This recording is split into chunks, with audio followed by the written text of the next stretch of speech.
नमस्कार दोस्तों, आप सबका बहुत बहुत स्वागत है यूट्यूब चैनल एमएस एडवाइजर में। और दोस्तों इस वीडियो में हम लोग डीएलएड कोर्स 502 के 30 इंपॉर्टेंट एमसीक्यू टाइप क्वेश्चंस करेंगे। और ये जो है 502 का लेक्चर नंबर 1 है।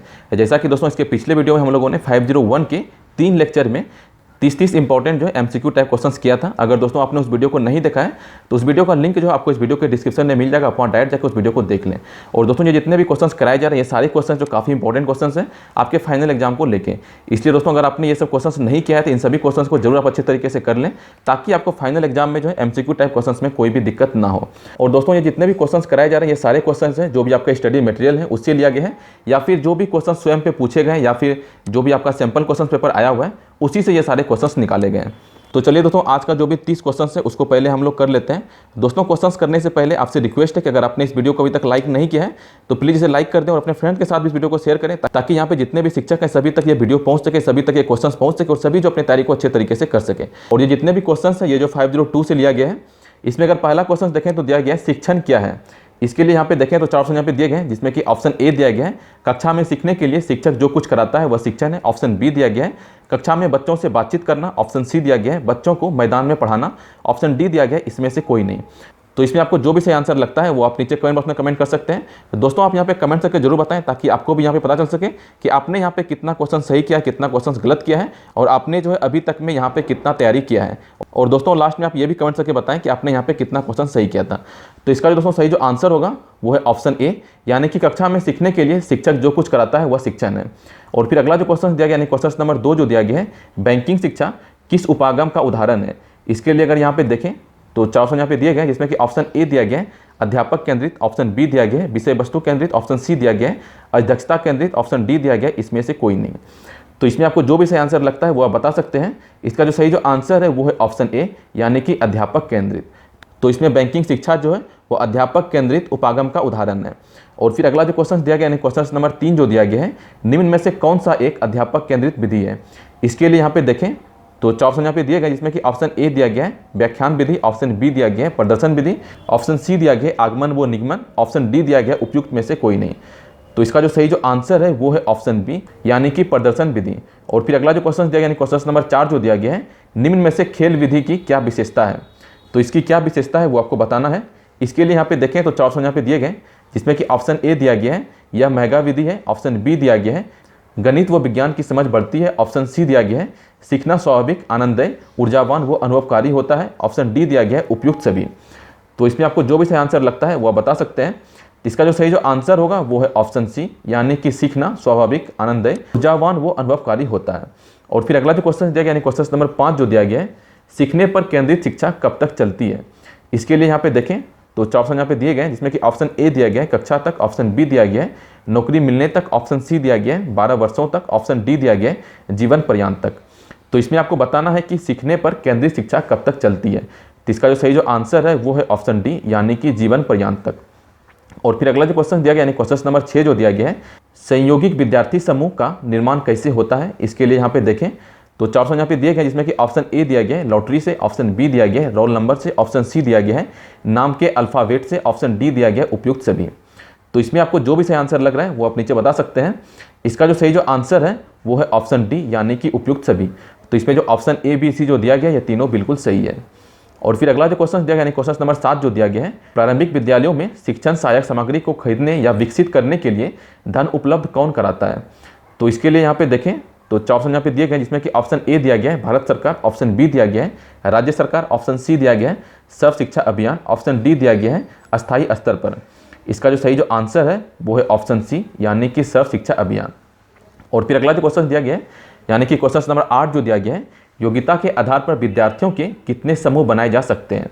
इसके लिए यहाँ पे देखें तो 4 ऑप्शन यहाँ पे दिए गए, जिसमें कि ऑप्शन ए दिया गया है 1। ऑप्शन बी दिया गया है 2। ऑप्शन सी दिया गया है 3। ऑप्शन डी दिया गया है 4। तो इसका जो सही जो आंसर है वो है ऑप्शन बी, यानी कि 2। और फिर अगला जो क्वेश्चन दिया गया यानी क्वेश्चन नंबर 9 जो दिया गया है, मिश्रित योग्यता के क्या लाभ हैं। इसके लिए यहाँ पे देखें तो 4 ऑप्शन यहाँ पे दिए गए, जिसमें कि ऑप्शन ए दिया गया है विभिन्न योग्यता स्तर के विद्यार्थी एक दूसरे से चर्चा करते हैं। ऑप्शन बी दिया गया है एक दूसरे से सीखते हैं। ऑप्शन सी दिया गया है निम्न उपलब्धियों के विद्यार्थियों की सहायता करते हैं। ऑप्शन डी दिया गया उपयुक्त सभी। तो इसका जो सही जो आंसर है वो है ऑप्शन डी, यानी कि उपयुक्त सभी। तो इसमें जो ऑप्शन ए बी सी जो दिए गए हैं ये तीनों बिल्कुल सही है। और फिर अगला जो क्वेश्चन दिया गया यानी क्वेश्चन नंबर 10 जो दिया गया है, एक इकाई के विषय वस्तु के गुण हैं, तो इसके क्या गुण हैं वो आपको बताना है।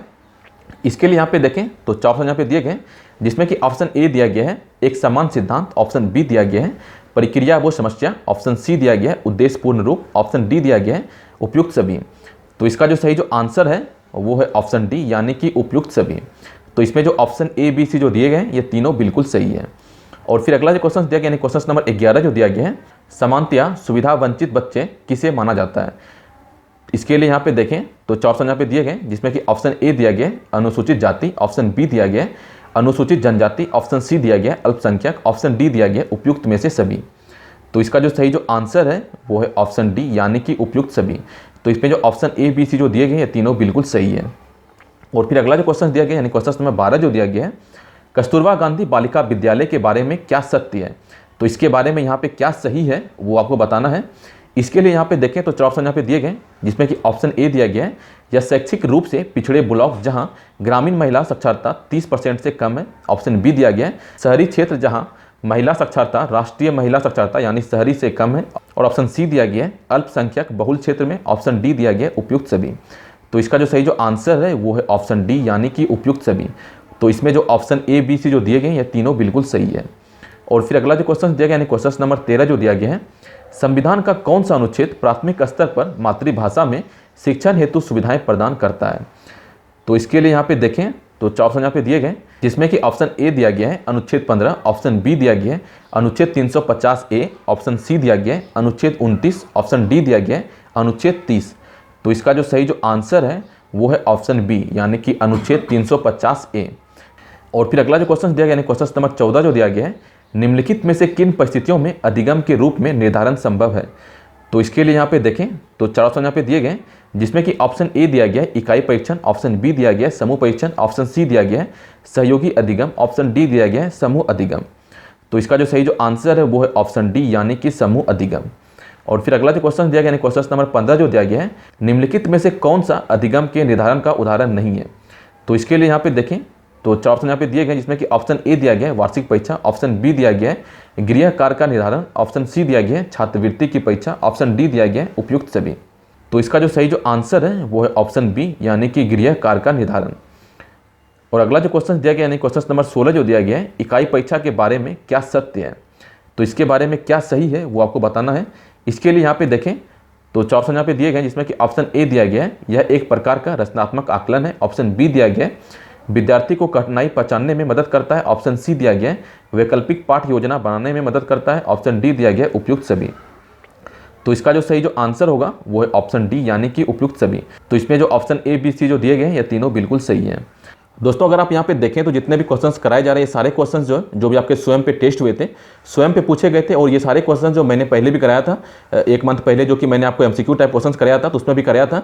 लेकिन आप लोगों के काफ़ी सारे कमेंट्स आ रहे थे कि क्वेश्चंस को फिर से कराया जाए, तो इसलिए यहाँ पे 30-30 का सेट करके जो यहाँ पे सारे क्वेश्चंस कराए जा रहे हैं। और दोस्तों आपसे बस इतना रिक्वेस्ट है कि प्लीज़ अगर अभी तक आपने इस वीडियो को लाइक नहीं किया तो प्लीज़ से लाइक कर दें और अपने फ्रेंड के साथ भी इस वीडियो को शेयर करें, ताकि जितने भी शिक्षक हैं सभी तक ये क्वेश्चन पहुँच सके और सभी जो अपनी तैयारी को अच्छे तरीके से कर सकें। और फिर अगला क्वेश्चन देखें तो यानी कि 17 नंबर क्वेश्चन जो दिया गया है, निम्नलिखित में से कौन इकाई परीक्षण से संबंधित है।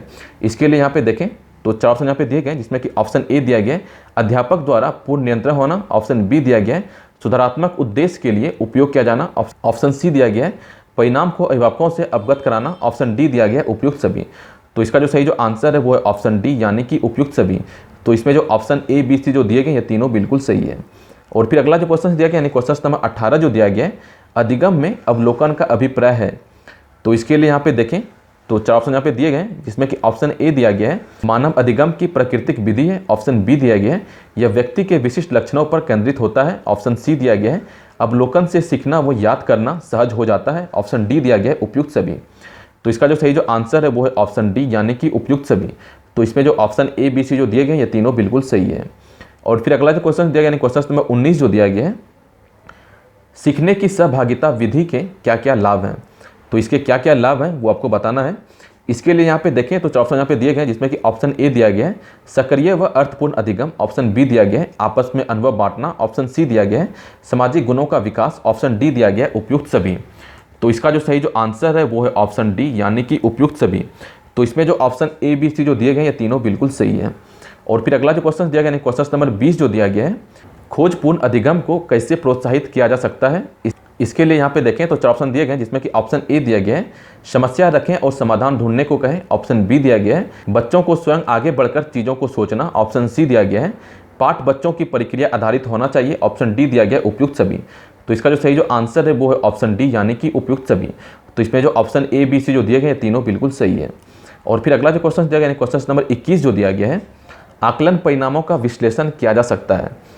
तो कैसे किया जा सकता है वो आपको बताना है। इसके लिए यहाँ पे देखें तो 4 ऑप्शन यहाँ पे दिए गए हैं, जिसमें कि ऑप्शन ए दिया गया है विषयवार, ऑप्शन बी दिया गया है शीर्षकवार, ऑप्शन सी दिया गया है अधिगम प्रतिफलवार, ऑप्शन डी दिया गया है उपयुक्त सभी। तो इसका जो सही जो आंसर है वो है ऑप्शन डी, यानी कि उपयुक्त सभी। तो इसमें जो ऑप्शन ए बी सी जो दिए गए हैं तीनों बिल्कुल सही है। और फिर अगला जो क्वेश्चन दिया गया, यानी क्वेश्चन नंबर 22 जो दिया गया है, निम्नलिखित स्थितियों में से किसमें आकलन अधिगम के रूप में संभव है। इसके लिए यहाँ पे देखें तो 4 ऑप्शन दिए गए, जिसमें कि ऑप्शन ए दिया गया है यूनिट टेस्ट, ऑप्शन बी दिया गया है समूह टेस्ट, ऑप्शन सी दिया गया है सामूहिक अधिगम, ऑप्शन डी दिया गया है सहभागी अधिगम।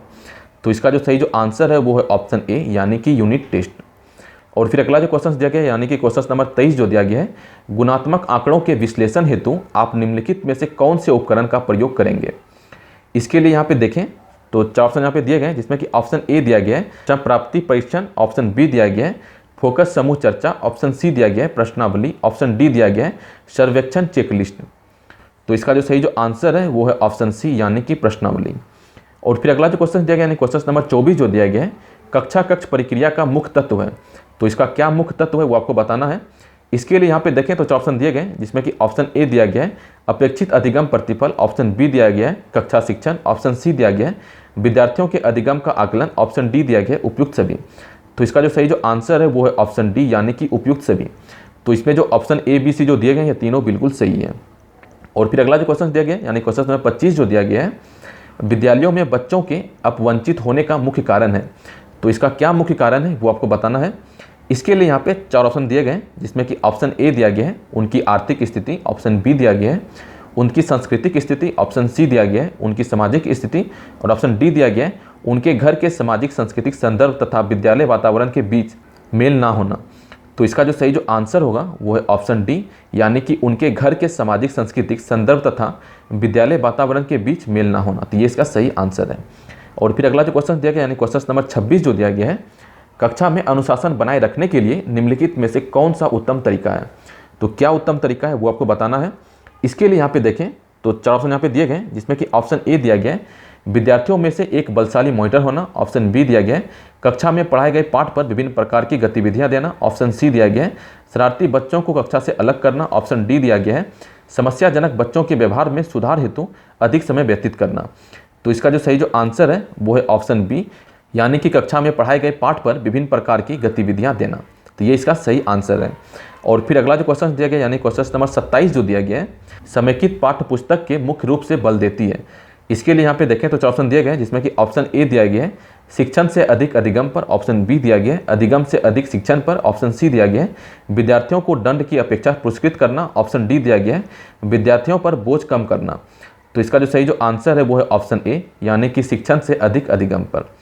और फिर अगला जो क्वेश्चन दिया गया, यानी क्वेश्चन नंबर 28 जो दिया गया है, बहुकक्षा शिक्षण एक ऐसी स्थिति है जिसमें, इसके लिए यहाँ पे देखें तो 4 ऑप्शन दिए गए हैं, जिसमें कि ऑप्शन ए दिया गया है एक शिक्षक एक समय में कई कक्षाओं को पढ़ाता है, ऑप्शन बी दिया गया है 2 शिक्षक एक समय में कई कक्षाओं को पढ़ाता है, ऑप्शन सी दिया गया है एक शिक्षक एक समय में एक कक्षा को पढ़ाता है, ऑप्शन डी दिया गया है यह शिक्षक एक समय में उच्च औसत तथा निम्न स्तर के विद्यार्थियों को पढ़ाता है। तो इसका जो सही जो आंसर होगा वो है ऑप्शन डी, यानी कि यह शिक्षक एक समय में उच्च औसत तथा निम्न स्तर के विद्यार्थियों को पढ़ाता है। और फिर अगला जो क्वेश्चन दिया गया, यानी क्वेश्चन नंबर 29 जो दिया गया है, स्वनिर्मित टीएलएम छापे गए टीएलएम से अधिक लाभदायक है क्योंकि।